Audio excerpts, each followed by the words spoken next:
अस्सलाम वालेकुम।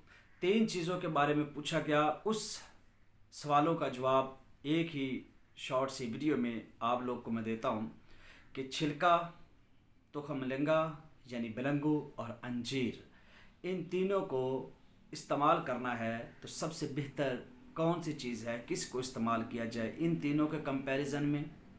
तो अगर इस्तेमाल करना है तो किस तरीके से किया जाए। सबसे पहले बात करता हूँ अंजीर की। देखो, अंजीर आपके स्टोमिक को, मैदे को बहुत ज़्यादा बेहतर करता है। और अंजीर के बारे में मशहूर है कि अगर ये दिन को खाई जाए तो ये आपके मैदे में ऐसे पड़ी होती है जैसे चांदी पड़ी है, यानी इस तरह का लेवल रखती है। अगर यही अंजीर रात को खाई जाए तो आपके मैदे में ऐसे पड़ा है जैसे सोना पड़ा है।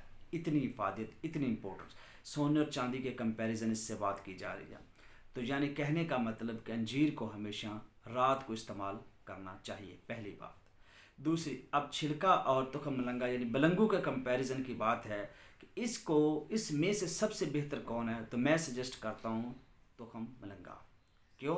क्योंकि इसमें ओमेगा 3 एसिड इंग्रेडिएंट होते हैं जो बहुत ज़्यादा फ़ायदेमंद होते हैं, आपके इम्यूनिटी सिस्टम को बहुत बढ़ाते हैं, आपकी क़ुव्वत मुदाफ़त को तुखमलंगा बहुत बढ़ाता है, हद लेवल का फ़ायदा देता है, उतना जो छिलका है वो फ़ायदा नहीं देता।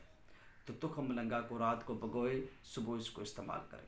उसकी अपनी अफादियत है, वो आपको कब्ज़ नहीं होने देता, इस तरह के मसाइल से रोकता है, आपके डाइजेशन को बेहतर करता है। लेकिन इन दोनों की निस्बत ये सबसे अच्छा है।